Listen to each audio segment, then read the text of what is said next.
music or courtroom gavels, but the simple sounds of people being allowed to live with dignity in communities they can actually call home.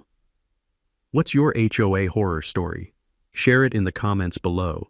Your experience might help other communities find the courage to fight back against corruption and reclaim their neighborhoods. And if this story inspired you to believe that one person really can make a difference, hit that subscribe button and ring the notification bell for more stories where justice prevails over corruption, where communities triumph over tyranny, and where ordinary people discover they have extraordinary power when they refuse to stay silent. Because democracy works best when we all participate, and justice tastes sweetest when it's served with a side of community healing. Until next time, keep fighting the good fight. Your neighborhood is counting on you. From all of us here at HOA Stories, thanks so much for watching today's HOA Karen Meltdown. If you enjoyed seeing neighbors stand their ground and karma catch up, smash that like button, leave a comment with your thoughts, and subscribe so you won't miss the next HOA drama we bring you.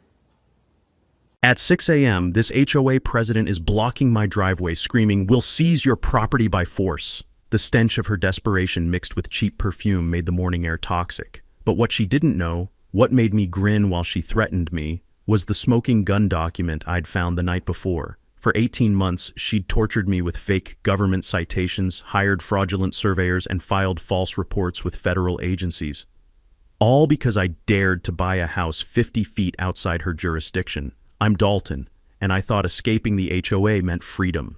Instead, I stumbled into something that would expose corruption affecting 67 innocent families who had no idea what was coming for them. What would you do if a power-drunk neighbor declared war on your property rights? Where are you watching from? Comment below. I guarantee some of you are living this nightmare right now, because this Karen picked the wrong electrician to mess with. My name's Dalton Martinez, 45, electrician and small contractor for 20 years. After my divorce, I was done with apartment hell, paper-thin walls, screaming babies at 3 a.m., and those industrial AC units humming like dental drills 24/7. I wanted space, peace, the right to park my work truck without some property manager having a meltdown.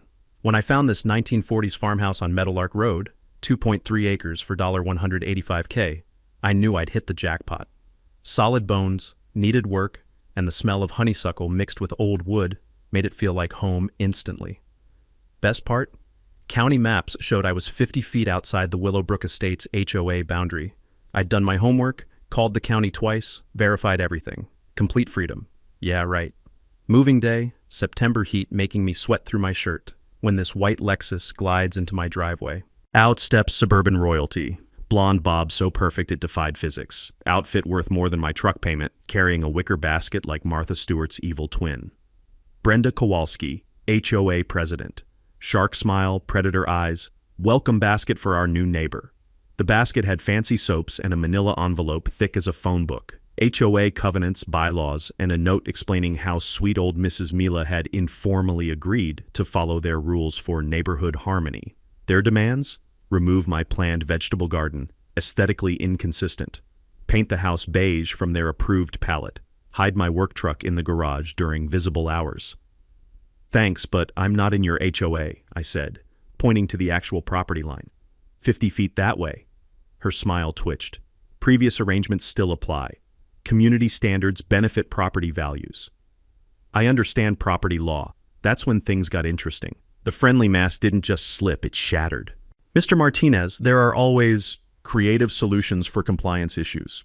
Ask Mrs. Mila's family about our persistence. The way she said creative solutions felt like a threat wrapped in suburban politeness. But it was that last part about Mrs. Mila's family that made my electrician instincts start buzzing. Something was off. After she left, I called the county. Again, property survey confirmed I was outside their jurisdiction, period. But that night, I decided to do something that would save my sanity later. I called Mrs. Mila's daughter Margaret in Portland. "Oh God, you bought Mom's house?" Margaret's voice went tight. "Did that Kowalski woman show up yet?" Turns out Brenda had made Mrs. Mila's final years miserable. Fake violation notices, constant harassment, inspections that were really intimidation visits. Margaret had kept every piece of documentation, hoping to file complaints after her mother passed. "She has this thing about expanding the HOA," Margaret warned. "Mom always said Brenda needed more houses to solve some financial problem." Financial problem? That was the first hint something bigger was lurking beneath Brenda's suburban tyranny. I hung up and immediately ordered security cameras on Amazon. If this woman had tortured an elderly lady, she'd definitely escalate with me. Sure enough, every morning brought the sound I'd grown to hate. Expensive tires crunching on gravel as Brenda drove slowly past my house. She'd stop, photograph everything, make notes like she was building a legal case.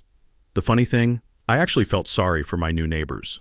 Living under this woman's rule must be like having a prison warden with a real estate license and too much time on her hands. But here's what I didn't know yet. Brenda wasn't just some control freak with boundary issues. She was desperate. And desperate people with a little authority are the most dangerous kind. Because while I was installing cameras and researching property law, she was already planning her next move. And it was going to be a lot more creative than fake welcome baskets.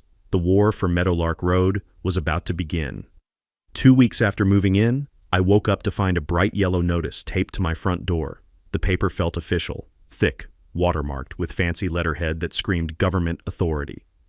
Violation notice, immediate compliance required. According to this bureaucratic masterpiece, I was guilty of unauthorized exterior modifications because I'd fixed 3 shutters that were literally hanging by 1 nail each. Apparently, replacing broken hardware without HOA approval was a $150 per day violation, starting immediately. The next morning brought another yellow beauty. Commercial vehicle violation. My work truck in my own driveway was somehow illegal. Day 3. Landscaping non-compliance because I hadn't mowed in exactly 4 days. The smell of fresh-cut grass from my neighbor's yard made the accusation even more ridiculous. All signed by Willowbrook Code Enforcement Division, with an official seal that looked legitimate enough to fool most people.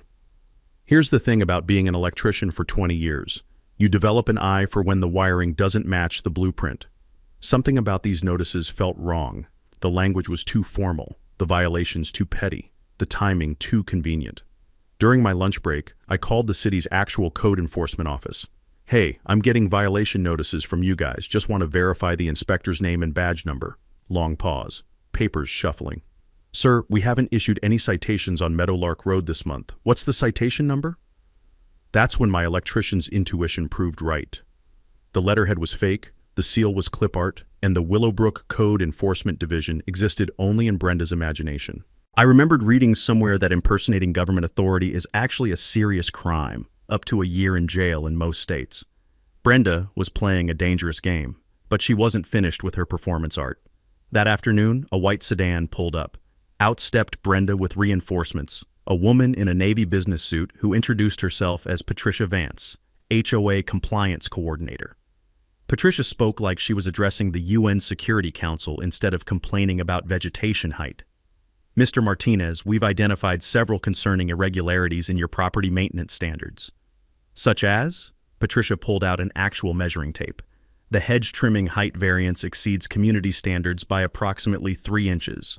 Additionally, your mailbox positioning creates visual inconsistency with neighborhood aesthetics.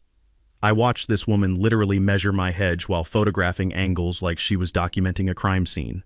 The whole scene was so absurd I nearly burst out laughing. These people were treating lawn care like nuclear disarmament negotiations. Ladies, I'm not in your HOA. Those citations are fake. Keep this up and I'm calling actual police. Brenda's friendly mask evaporated completely. Property values here depend on community cooperation, Mr. Martinez. It would be unfortunate if your business reputation suffered due to unprofessional conduct allegations. There was the real threat. She was going after my livelihood. That evening, I started what would become my obsession. Documentation. Every fake citation got photographed, filed, and cross-referenced. Every conversation got recorded on my phone. Every drive-by surveillance session got time-stamped. My kitchen table transformed into mission control for Operation Expose Brenda. I also reached out to Tom Hendricks, my neighbor down the street. Over beers on his back porch, Tom revealed Brenda's greatest hits from last year. Fake surveys claiming his fence violated property lines, harassment about his basketball hoop, threats to report his home business for tax evasion. She's gotten worse since they built that community center, Tom said, the evening crickets providing soundtrack to our conspiracy theory session. Like she's desperate to prove her authority or something. The following week brought Brenda's magnum opus, a demand for a professional property survey, because county maps were potentially outdated. The surveyor, her brother-in-law Rick, who arrived with equipment that looked like it escaped from a middle school science fair. Rick spent 20 minutes waving around some device, possibly a level, maybe a fancy protractor, then announced my property line was 15 feet closer to the road. My garden shed was now allegedly on HOA territory. "That'll be $800 for the survey," Rick declared. "Cash or check preferred." "What's your state license number, Rick?" "My what now?" "Professional surveyors need state licenses. Should be displayed on your equipment and paperwork." Rick's face went white. He packed up faster than a street magician avoiding cops, muttering something about checking calibration as he fled. By month's end, my evidence collection resembled a prosecutor's wet dream: fake citations, bogus surveys, screenshots of Brenda's social media rumors about her problematic neighbor. But here's what made me smile during those long documentation sessions. Every piece of harassment was actually building my case. Brenda thought she was intimidating me into submission. Instead, she was handing me the rope for her own legal hanging. The citation blitz was her opening gambit. It was also her first catastrophic mistake. After Rick's embarrassing retreat, I figured Brenda might reconsider her strategy. Wrong again. The woman had the persistence of a telemarketer and twice the creativity. A week later, Rick returned with backup, a full crew and equipment that actually looked professional. The transformation was stunning. Gone was the confused guy with a glorified protractor. This Rick wore a hard hat, carried clipboards, and barked orders at two assistants like he was overseeing the Panama Canal construction. They'd rented legitimate surveying gear, transit levels, measuring chains, GPS units that beeped importantly. Rick threw around terms like geodetic coordinates and bearing calculations, with the confidence of someone who'd spent serious time on YouTube University. The performance was Academy Award material.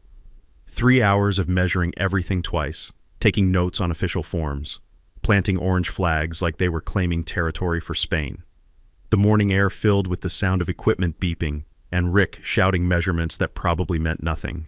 According to his corrected findings, the county had been catastrophically wrong for decades.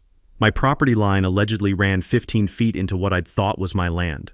Not only was my garden shed supposedly on HOA territory, but my driveway was now a shared easement, requiring written permission for any modifications. "Professional survey complete," Rick announced, handing me a folder thicker than a phone book. County maps were based on outdated reference points from the Carter administration. This corrects historical surveying errors. The documentation was impressively fraudulent. Charts, elevation data, enough technical jargon to confuse a MIT graduate. Rick had clearly invested significant effort into this particular fiction. Brenda materialized at my door the next morning like a bad rash. Now that property boundaries are properly established, we need compliance timelines. 30 days to relocate that shed, plus easement agreements for driveway usage. And if I refuse? Property encroachment carries serious legal consequences. We'd hate involving attorneys, but rights must be protected. Her smile could have frozen lava. Here's where 20 years of electrical work saved my sanity. When you rewire old houses, you learn that previous work is often complete garbage. So instead of panicking, I started fact-checking like a paranoid journalist. I called 3 real surveyors for quotes, just to understand their process. Every conversation revealed glaring problems with Rick's methodology. Legitimate surveyors spend days researching historical records, use GPS equipment calibrated to satellite networks, and carry insurance for million-dollar mistakes because boundary disputes can literally destroy lives. Rick's survey had taken 3 hours and relied on measuring distances from random trees. No GPS calibration, no historical research, no insurance documentation anywhere.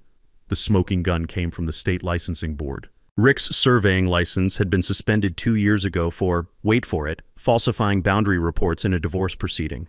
The man was a repeat offender. Time for nuclear retaliation. I hired Jennifer Walsh, a surveyor with credentials longer than my grocery list and equipment that made NASA jealous. The $1,200 fee made my credit card weep, but watching Jennifer's team arrive was pure satisfaction. Their GPS units alone cost more than Rick's entire rental budget. Jennifer's crew worked with the methodical precision of Swiss watchmakers. 2 full days of measurements, cross-referenced with county records dating back to when Eisenhower was president. Their laser levels were so accurate they could probably measure the Earth's rotation. The results were beautiful vindication. My boundaries matched county records exactly. Rick's survey contained more errors than a first-year math student's homework. But Jennifer discovered something even sweeter. The HOA's fancy entrance sign sat partially on county easement without permits. This previous survey contains 12 fundamental errors, Jennifer explained, comparing documents with the clinical precision of a coroner. Whoever did this was either completely incompetent or deliberately falsifying results. When Brenda saw Jennifer's crew, she stormed over like an angry hen defending her nest. The confrontation was magnificent. "What's happening here?" Brenda demanded. "Professional boundary verification," Jennifer replied with the calm authority of someone who actually knew what they were doing. "We already surveyed this property." Jennifer glanced at Rick's paperwork. I swear she almost laughed. "Ma'am, this document wouldn't be admissible in traffic court, let alone property litigation." Brenda's face cycled through colors I didn't know human skin could achieve before she retreated to plot her next assault. That evening, Tom brought beer and intelligence. "Emergency HOA meeting tomorrow night. You're officially an external threat to community stability now." The irony was delicious enough to bottle and sell. Brenda had committed survey fraud to steal my land, but her own entrance sign was illegally squatting on public property. I spent the night organizing evidence that now included professional documentation of her fraud. Brenda was building my legal case one fake document at a time, but her next escalation would make survey fraud look like jaywalking. She was about to weaponize the utility companies themselves. 3 days after Jennifer exposed Rick's survey scam, Brenda discovered my property shared a utility easement with her precious HOA community. What should have been boring infrastructure became her new weapon of mass harassment.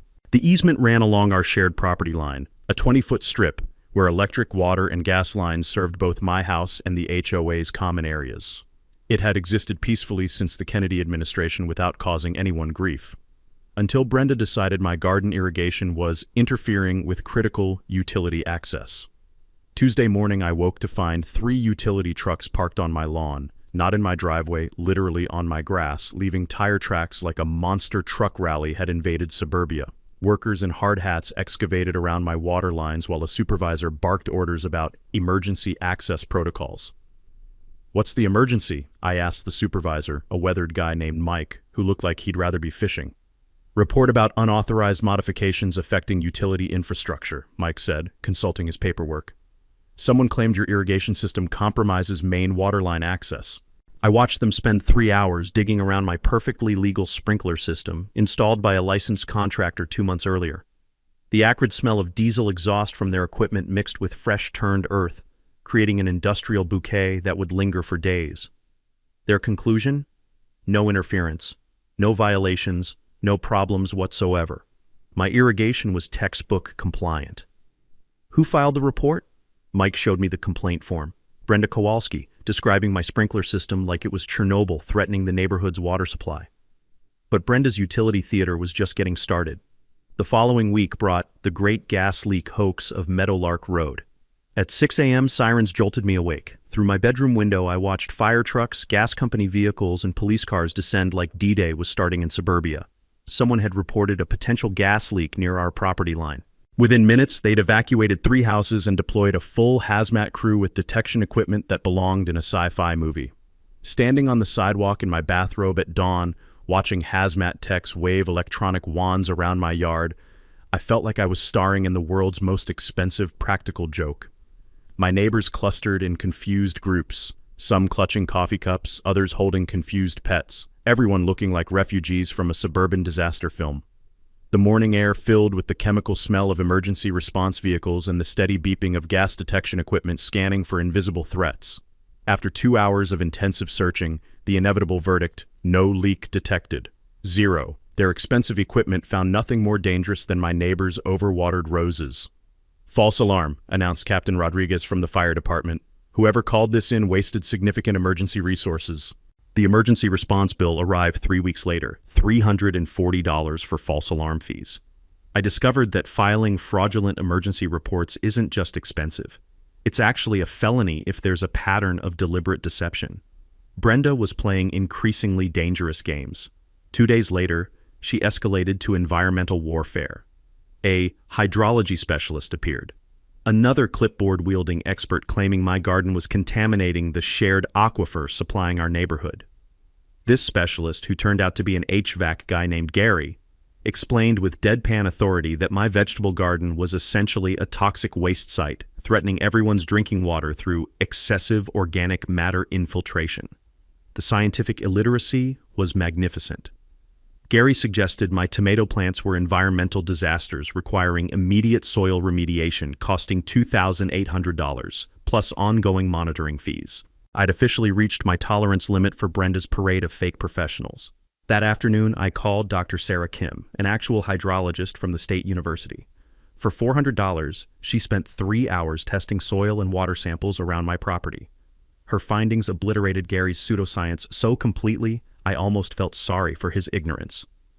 Your garden irrigation has zero environmental impact, Dr. Kim explained, her equipment making soft clicking sounds as it analyzed samples. Whoever told you otherwise doesn't understand basic hydrology. A residential garden poses less risk than a typical suburban lawn. I requested her assessment in writing, with her PhD credentials prominently displayed for future reference. While documenting Brenda's utility abuse, I discovered a disturbing pattern. She'd been filing false emergency reports for years, targeting anyone who challenged her authority.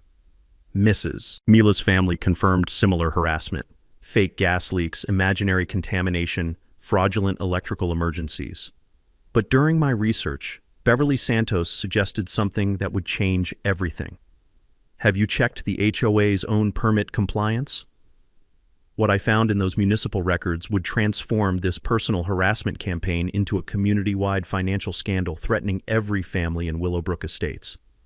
The real emergency wasn't my irrigation system, it was what Brenda had been hiding from her own neighbors. Beverly's suggestion to check HOA permit compliance seemed like routine detective work. I figured I'd find minor violations, maybe an unpermitted deck or fence issue, something to give me leverage against future harassment. I had no idea I was about to uncover financial fraud that would explain Brenda's entire campaign. The county clerk's office smells like old paper and decades of bureaucratic neglect. I requested the HOA's building permits for the past 5 years, expecting maybe 20 pages of standard documentation. Instead, they handed me a cardboard box that felt like it weighed 50 pounds.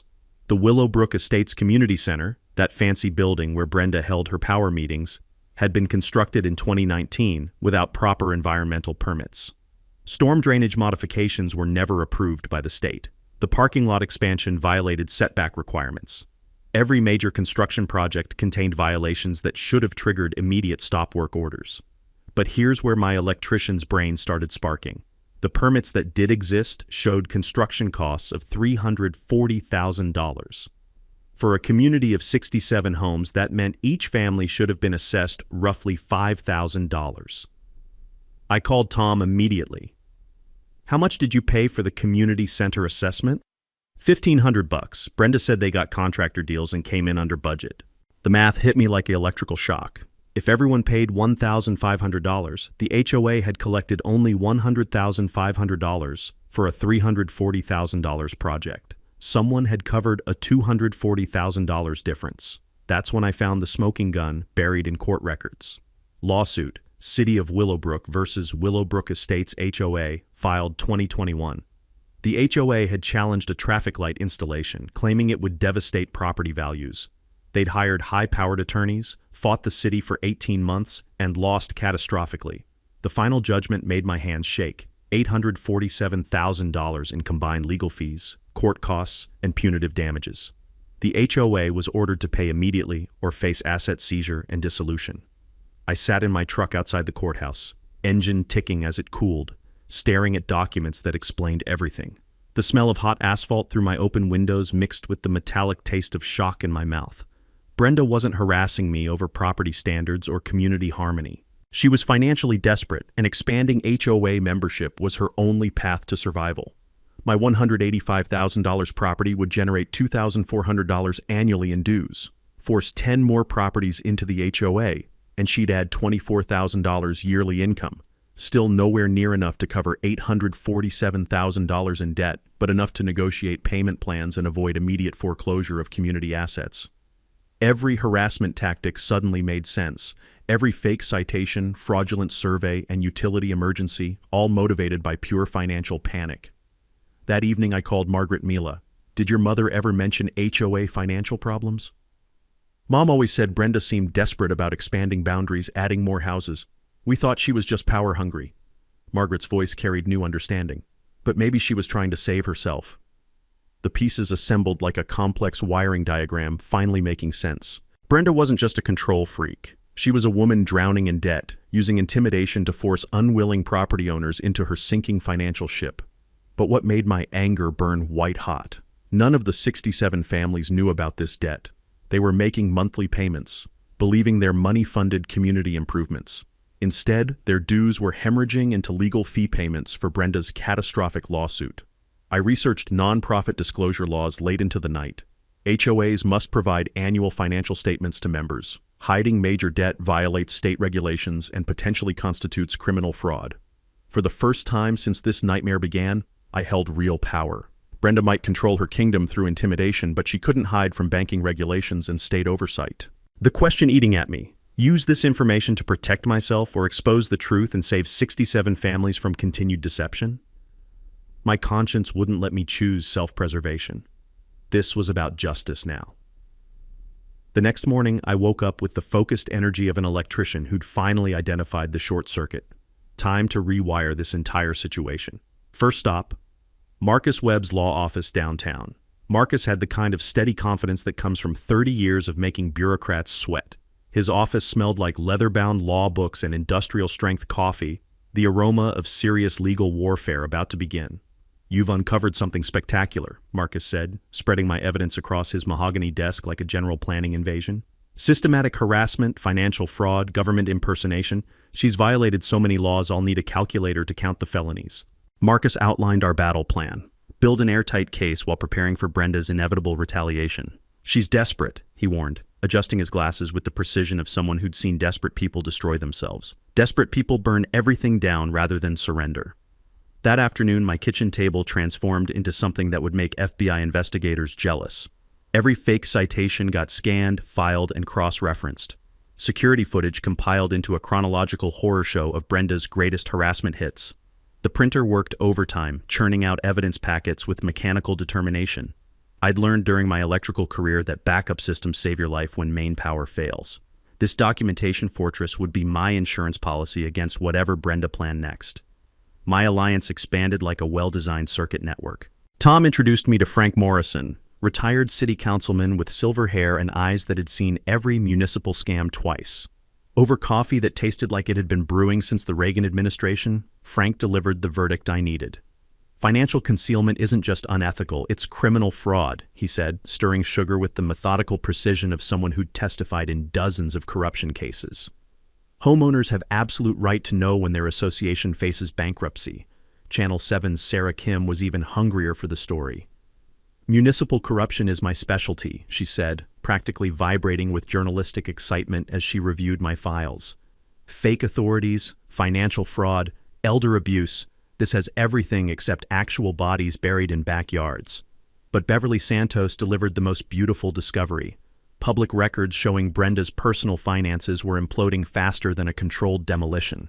The HOA president terrorizing everyone else was 2 months behind on her own $480,000 mortgage. The irony was so perfect I nearly laughed out loud. She was trying to save the HOA to save herself, forcing new revenue through harassment while her own financial house burned down around her ears. During late-night research sessions, I discovered the state attorney general maintained a dedicated HOA fraud hotline. Apparently, corrupt boards were common enough to warrant specialized investigation teams with their own prosecutors. I crafted a complaint letter with the precision of technical specifications, attaching every piece of evidence like supporting documentation for a complex electrical job. Financial concealment, fraudulent impersonation, systematic harassment. The Attorney General's office would have enough material to stay busy until Christmas.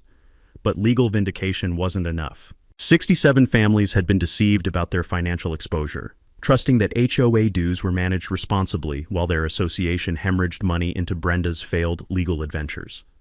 Marcus suggested the nuclear option, demanding a special homeowners meeting to discuss urgent financial disclosure.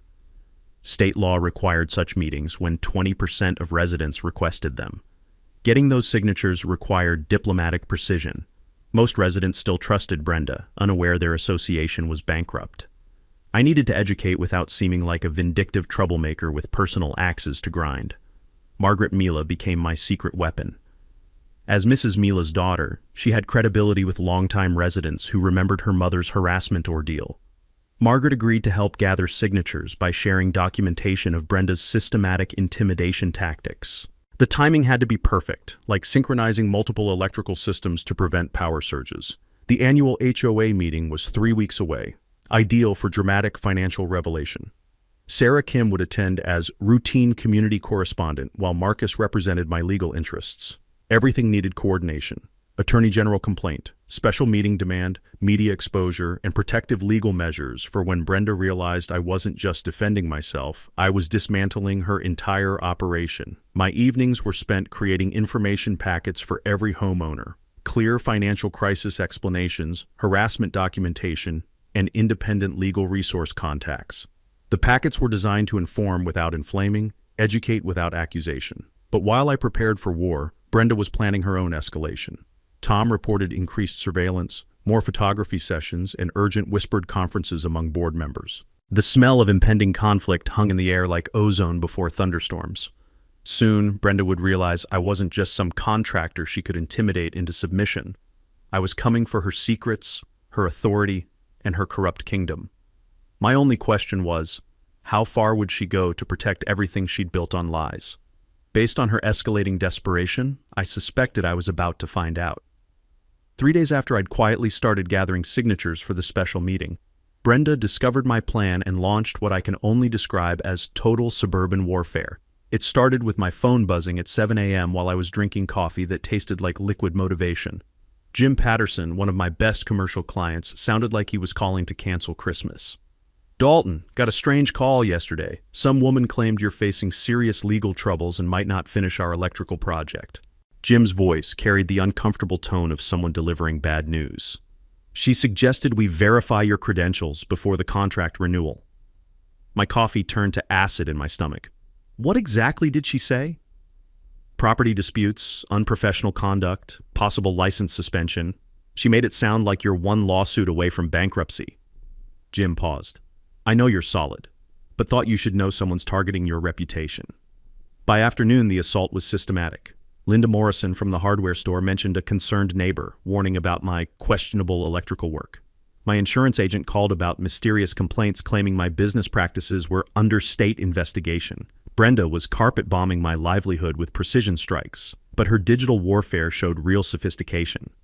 Tom forwarded me screenshots from next door that read like a paranoid thriller written by suburban housewives. Multiple new accounts were spreading rumors about the dangerous new resident on Meadowlark Road. Dalton Watch 2024 claimed I'd physically threatened Brenda during a violent property confrontation. The post included dramatic language about feeling unsafe in our own neighborhood and needing community protection from unstable individuals. Concerned Neighbor 47 suggested my electrical work violated multiple building codes and posed serious fire hazards to neighboring families. This post cleverly included technical-sounding language that would frighten anyone who'd ever worried about house fires. Willowbrook Mom went full conspiracy theory, implying I hosted late-night gatherings with suspicious visitors who might be involved in drug distribution. The post was crafted with the perfect blend of concern and innuendo that makes suburban parents lock their doors. I spent that evening playing digital detective, tracing IP addresses like I was hunting electrical faults. Every fake account originated from devices registered at Brenda's address or her board members' homes. The woman had turned her entire HOA leadership into a coordinated character assassination squad. Wednesday morning brought the nuclear escalation. My phone rang while I was installing new circuits in a downtown restaurant. The caller ID made my hands freeze. State Electrical Licensing Board. Never a call you want during busy work hours. Mr. Martinez, we've received a comprehensive complaint regarding your business practices, said a voice that sounded like it processed complaints between coffee breaks. Allegations include unlicensed work, multiple safety violations, and fraudulent billing practices. The familiar smell of electrical work, hot metal, and wire insulation suddenly felt nauseating. A licensing investigation could destroy 20 years of reputation building, even if every allegation was pure fiction. Who filed this complaint? Brenda Kowalski, representing multiple concerned residents. She submitted extensive documentation of alleged violations. I scheduled an emergency appointment to review her evidence. Whatever Brenda had fabricated, it was comprehensive enough to trigger official state investigation. That evening brought more devastating news. My insurance agent called with updates that made my stomach drop like a failed elevator. Someone had reported multiple safety incidents at recent job sites, triggering a complete review of my liability coverage. Even if these reports are false, my agent explained, the investigation process could increase your premiums by 40% or result in coverage cancellation. The acrid taste of panic filled my mouth as I drove home through traffic that seemed to move with the sluggish pace of bureaucratic investigations.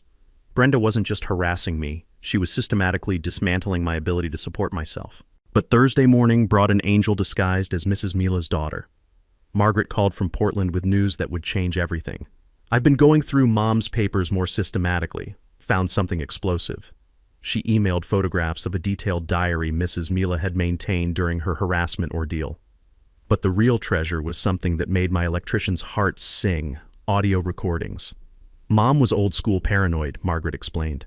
Kept a micro-cassette recorder in her purse after Brenda's visits started getting aggressive. Said if someone was going to lie about conversations, she wanted proof of what really happened. The recordings were prosecution-quality evidence. Brenda openly admitting to filing false government reports, bragging about creative compliance strategies, and discussing plans to expand revenue through strategic property acquisition. The smoking gun was a conversation from 6 months before Mrs. Mila's death, Brenda explaining to another board member that financial crisis requires aggressive expansion tactics and resistant property owners need to understand serious consequences. Marcus nearly spit out his coffee when he heard them. She's confessing to felonies on tape, he said, his lawyer instincts practically vibrating with excitement. Armed with Mrs. Mila's evidence, I realized Brenda's desperation had driven her into criminal territory. Every false report was building my prosecution case, but I also knew she wasn't finished escalating. Someone willing to destroy an elderly woman's final years wouldn't stop at business sabotage. By Friday morning, I thought Brenda had exhausted her arsenal of harassment tactics. I was wrong. Desperate people don't just escalate, they go completely insane. The first sign came when Tom called at 6 a.m., his voice tight with disbelief. "Dude, there's a white van from the EPA parked outside your house. Guys in hazmat suits are walking around your property with clipboards." I threw on clothes and rushed outside to find 2 environmental inspectors methodically photographing my garden while taking soil samples. The morning air carried the chemical smell of their testing equipment mixed with the scent of my tomato plants, and surreal combination of bureaucracy and suburbia. "What's the emergency?" I asked the lead inspector, a tired-looking guy who clearly had better things to do. "Report of potential groundwater contamination from residential chemical disposal," he said, consulting paperwork that looked official enough to be legitimate. "Someone filed a complaint claiming hazardous materials are being improperly stored on this property."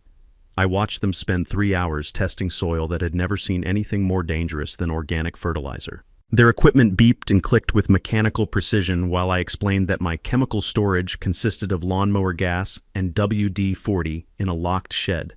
Their conclusion was inevitable: no contamination, no violations, no hazardous materials detected. Just another false report wasting taxpayer resources. "Who filed the complaint?" The inspector showed me the paperwork. Brenda Kowalski claiming suspicious chemical odors and potential environmental hazards threatening neighborhood water supplies. But Brenda's federal agency tour was just beginning. Tuesday brought the IRS. An auditor named Williams sat in my kitchen spreading 20 years of tax returns across my table like he was solving a murder case. The smell of his government-issued coffee mixed with the stress sweat I was trying not to produce. "We received a tip claiming unreported business income and potential tax evasion," Williams explained with the enthusiasm of someone reading refrigerator warranties. The complaint included detailed allegations about cash payments and off-the-books electrical work. I provided every receipt, every bank statement, every piece of documentation proving my taxes were cleaner than hospital surgery. Williams spent 6 hours auditing my life before reaching the obvious conclusion: my financial records were impeccable. "Whoever filed this complaint either has serious misconceptions about your business or was deliberately wasting our time," Williams said, packing up his files with obvious irritation. The following week brought immigration enforcement, despite the fact that I was born in Cleveland and my family had been American citizens since before the Civil War. The ICE officer looked embarrassed when I showed him my birth certificate and military discharge papers. "Someone reported suspicious activity and questioned your legal status," he explained apologetically. "Obviously a false report. Sorry for the inconvenience." By Thursday, I was expecting visits from the FBI, NASA, and possibly the Vatican. Brenda had apparently decided that if she couldn't destroy me locally, she'd involve every federal agency that would answer her calls. But Friday morning brought the confrontation that would finally expose her complete mental breakdown. I was loading tools into my truck at 6 a.m. when Brenda's white Lexus screeched into my driveway, blocking my exit. She jumped out like a woman possessed, her perfectly styled hair disheveled and her business clothes wrinkled like she'd slept in them. The stench of desperation hung around her like cheap perfume as she marched toward me with the determination of someone who'd completely lost touch with reality. "This ends now," she screamed, her voice cracking with hysteria. "You will submit to HOA authority or we'll seize your property by force if we have to." The words echoed across the quiet neighborhood like a deranged battle cry. Windows started opening as neighbors emerged to witness what sounded like a complete psychological meltdown happening in broad daylight. "Brenda, you need to move your car," I said calmly, pulling out my phone to record her breakdown. "I have work appointments this morning. No more games, no more delays. You will comply with community standards or face the consequences." She was gesticulating wildly, spittle flying as she ranted about property seizure authority that existed only in her increasingly unhinged imagination. Mrs. Henderson from across the street called 911 when Brenda started threatening physical force. The sound of sirens approaching seemed to snap her back to partial reality, but the damage was done. Officer Rodriguez arrived to find Brenda still screaming about her non-existent authority to seize private property. The contrast was stark, a calm professional dealing with someone who'd clearly crossed the line from harassment into mental health crisis territory. "Ma'am, you have no legal authority over this property," Rodriguez explained with the patience of someone who'd dealt with delusional complaints before. "You need to move your vehicle immediately." "But the community standards, the property values, he's destroying everything." Brenda's voice carried the desperate edge of someone watching their entire world collapse. Rodriguez documented her threats while explaining that false government reports constitute criminal activity. As he spoke, I realized Brenda had finally provided the perfect evidence of her harassment campaign, a public meltdown witnessed by multiple neighbors and recorded by police. The woman who'd spent 18 months trying to destroy my peace had just destroyed herself instead. Her desperate gambit had become her final mistake. 5 days after Brenda's public meltdown, the Willowbrook Estates annual meeting arrived like Judgment Day wrapped in suburban formality. The community center, ironically the same building being secretly foreclosed, buzzed with unprecedented attendance. 63 homeowners packed folding chairs that creaked under the weight of 18 months of suppressed frustrations. Channel 7's news crew positioned cameras near the back, ostensibly covering routine community governance. Marcus Webb sat with legal documents in his briefcase, while Officer Rodriguez attended as community liaison. The air smelled like nervous anticipation mixed with the industrial carpet cleaner they'd used to make everything look presentable for the cameras. Brenda entered like a general preparing for her final battle. Her appearance was immaculate, fresh blonde highlights, pressed business suit, confident smile that didn't quite hide the desperation in her eyes. She carried herself with the forced authority of someone who knew her kingdom was crumbling but refused to admit defeat. "Welcome to our annual financial and governance review," she announced, her voice echoing off walls that would soon be seized by creditors. "Tonight we'll discuss community improvements, budget allocations, and addressing external threats to our property values." Margaret Mila raised her hand immediately. "Before discussing budgets, we need full financial disclosure. Many residents have questions about our actual financial position." Nervous murmurs rippled through the crowd. Most homeowners had no idea their association was bankrupt, believing their monthly dues funded legitimate community improvements rather than legal debt payments. Brenda's smile flickered like a fluorescent bulb preparing to burn out. "Financial matters will be addressed in the appropriate agenda sequence." "Actually," I said, standing up with my box of documentation, "I have information every homeowner deserves to know about your current financial situation." The room went silent except for the quiet whir of news cameras capturing every moment. I'd timed this perfectly. Maximum attendance, media present, legal representation available. Over the past 6 months, I've discovered that this HOA is hiding $847,000 in debt from a failed lawsuit against the city, I announced, my voice carrying clearly across the packed room. "Your monthly dues aren't funding community improvements. They're paying legal fees for Brenda's personal vendetta that bankrupted your association." Gasps and angry murmurs filled the air as I distributed copies of court documents, bank foreclosure notices, and financial records to stunned homeowners. The sound of papers rustling mixed with shocked whispers created a symphony of suburban outrage. "Those documents are fabricated lies," Brenda shrieked, her composure evaporating like morning dew. "This man has been harassing our community for months, filing false reports and threatening residents." Sarah Kim from Channel 7 stepped forward with her microphone. "Mrs. Kowalski, these appear to be official court documents. Can you confirm whether the HOA currently owes $847,000 in legal fees?" "I don't have to answer hostile questions from biased media," Brenda snapped, her mask of authority completely dissolving. But I wasn't finished. "Let me show everyone the real harassment campaign," I said, connecting my laptop to the room's projector. 18 months of fake government citations, fraudulent surveys, false emergency reports, and systematic business sabotage. The projector screen lit up with security footage of Rick's fake survey, screenshots of forged violation notices, and recordings of Brenda threatening Mrs. Mila. The visual evidence was overwhelming, a comprehensive documentation of corruption that left no room for denial. The homeowners' shock transformed into outrage as they realized the scope of deception. These weren't just financial irregularities. This was systematic fraud affecting every family in the community. "This is a conspiracy," Brenda screamed, pointing at me with shaking hands. "He orchestrated this entire financial crisis to destroy our community. Property values are plummeting because of his resistance to reasonable standards."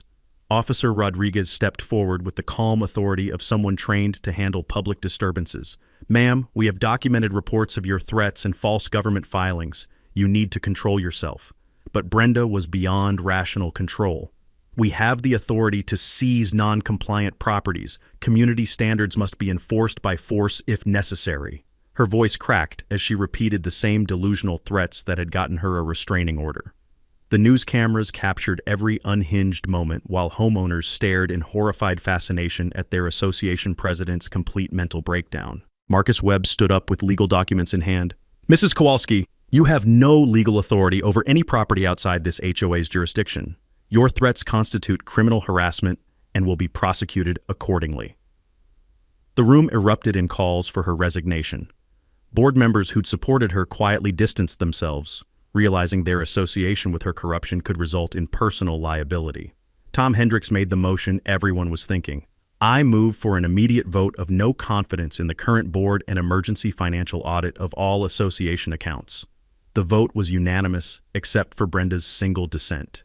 Standing before the assembled community, with cameras rolling and legal consequences looming, I delivered the words that would end her reign of suburban tyranny.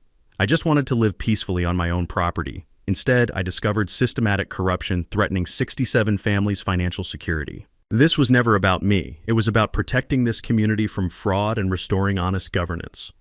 The applause that followed sounded like justice finally arriving in Willowbrook Estates. 6 weeks after the meeting that ended Brenda's suburban dictatorship, justice arrived with the satisfying precision of a perfectly installed electrical panel. The criminal charges came swiftly. District Attorney Jennifer Walsh filed 6 felony counts: fraud, false government reports, criminal harassment, and elder abuse. The evidence mountain was so overwhelming that Brenda's attorney recommended immediate plea negotiations rather than facing a jury who'd watched her meltdown on Channel 7. Brenda accepted 18 months supervised probation, $50,000 restitution, and permanent prohibition from any HOA leadership role statewide. Her real estate license vanished permanently, and she was forced to sell her foreclosure-threatened home to cover legal fees. The sweet smell of financial recovery exceeded everyone's expectations. Independent auditors recovered $340,000 through insurance claims and asset seizures, dramatically reducing community debt. What should have been bankruptcy became manageable refinancing spread over 10 years. The HOA transformation was beautiful to witness. Tom Hendricks won the presidential election on a transparency platform that would have made government reformers weep with joy. Monthly financial statements became standard practice, and major expenditures now require actual homeowner approval through legitimate voting. Most importantly, the community center, that symbol of Brenda's fiscal irresponsibility, was saved through proper refinancing. Instead of foreclosure, Willowbrook Estates emerged stronger with educated homeowners and honest leadership. My personal vindication tasted sweeter than morning coffee on a perfect day. All false government reports were expunged from official records. The state licensing board issued a formal letter confirming my credentials were never questioned. Business actually increased as media coverage attracted clients who valued integrity and thorough documentation. The restraining order became permanent after Brenda violated it twice, driving past my property and leaving rambling notes about community justice and property rights revenge. She eventually fled to another state where HOA networks had been warned about her history through professional channels. But the real victory was community healing that transformed neighborly relationships. Residents who'd been intimidated into silence found their voices again. Beverly Santos became official municipal liaison, ensuring proper oversight of future projects. Margaret Mila moved back from Portland permanently, saying the community finally felt safe. The scholarship program became our proudest achievement. Using recovered fraud funds, we established annual scholarships for students pursuing municipal law, accounting, or public administration careers. The first recipients were high school seniors whose essays about preventing government corruption brought tears to selection committee eyes. Sarah Kim's investigative series won regional journalism awards and prompted state legislation requiring annual financial audits for all homeowner associations. Our case became the template for identifying and prosecuting similar corruption throughout the region. My conservation project exceeded original expectations. The donated easement created protected wildlife habitat while providing outdoor education space for local elementary schools. The irony still makes me smile. Land Brenda tried to steal through harassment became permanent community benefit. Every spring, we celebrate Transparency Day, part festival, part civic education event. Local officials provide workshops on municipal law, financial literacy, and recognizing corruption. Other communities now copy our model for preventing similar problems. Standing on my front porch this evening, the golden hour light filtering through oak trees I'd almost lost to fraudulent surveys, I reflected on an unexpected journey. I'd sought simple peace and quiet, but discovered that protecting yourself sometimes requires protecting entire communities. The experience taught invaluable lessons. Individual harassment often masks systemic corruption affecting many people. Documentation defeats intimidation every time. Allies multiply strength exponentially. And sunlight truly remains the best disinfectant for institutional rot. The conservation area fills with evening bird songs, a natural symphony that drowns out memories of diesel trucks and false emergency sirens. The air smells like honeysuckle and freedom, exactly what I'd wanted when this nightmare began. For anyone facing similar harassment, document everything meticulously, research thoroughly, build alliances carefully, and never underestimate ordinary citizens working together against corruption. Knowledge is power, and corrupt officials hate informed residents more than anything. Drop a comment sharing your worst HOA nightmare. You're definitely not alone in these battles. Share this story with anyone dealing with property harassment because awareness prevents future victims. Hit subscribe to HOA Stories if you want more tales where David actually defeats Goliath and justice prevails over suburban tyranny. Because sometimes the good guys really do win when they fight smart instead of just fighting hard. Tonight's coffee tastes like victory, freedom, and the quiet satisfaction of a job well done. That's a wrap for today's episode on HOA Stories. If you enjoyed watching Karma in action, smash that like button, comment your thoughts, and let us know if you've dealt with HOA madness too. Subscribe so you won't miss the next HOA meltdown we post.